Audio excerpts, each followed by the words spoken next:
খারাপ সময় যারা খুব বেশি পাশে থাকে তারা আসলে আমাদের আসল আপনজন। প্রথমত আমি রিমার্ক ফ্যামিলিতে জয়েন করতে পেরে অনেক বেশি খুশি এবং সত্যি বলতে গেলে অনেক দিন ধরেই রিমার্ক ফ্যামিলিতে আছি এবং এটার জন্য আমার মনে হয় যে ইমন ভাই একটা থ্যাঙ্কস পায় আমার থেকে সবার আগে। এবং এটার পাশাপাশি আজকে এতগুলো বড় বড় মানুষের সাথে একই পাশে বসে একই মঞ্চে বসে কথা বলা এখানে, এটাও আমার জন্য অনেক বড় পাওয়া।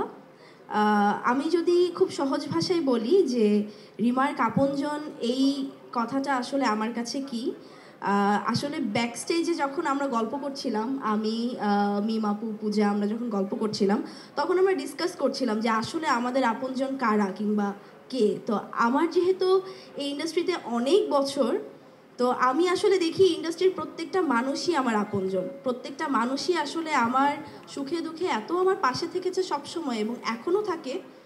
আর সবচেয়ে বড় কথা আমার মনে হয় খারাপ সময় যারা খুব বেশি পাশে থাকে তারা আসলে আমাদের আসল আপনজন এবং এই ইন্ডাস্ট্রির প্রত্যেকটা মানুষ আমাকে খারাপ সময় অনেক বেশি সাপোর্ট দিয়েছে। আর আমার যখনই কোনো প্রবলেম হয়েছে আমি ইজিলি আমাদের ইন্ডাস্ট্রির যে কোনো একজন, আমার কো অ্যাক্টর হোক কিংবা আমার সিনিয়র হোক কিংবা আমার কলিগ হোক, যা আমি ইজিলি যে কাউকে ফোন দিয়ে আমি ওই হেল্পটা পেয়েছি এবং এই হেল্পটা এবার আমাদের সকলের মধ্যে রিমার্ক আমাদের সাধারণ মানুষদের মধ্যেও এনে দিচ্ছে।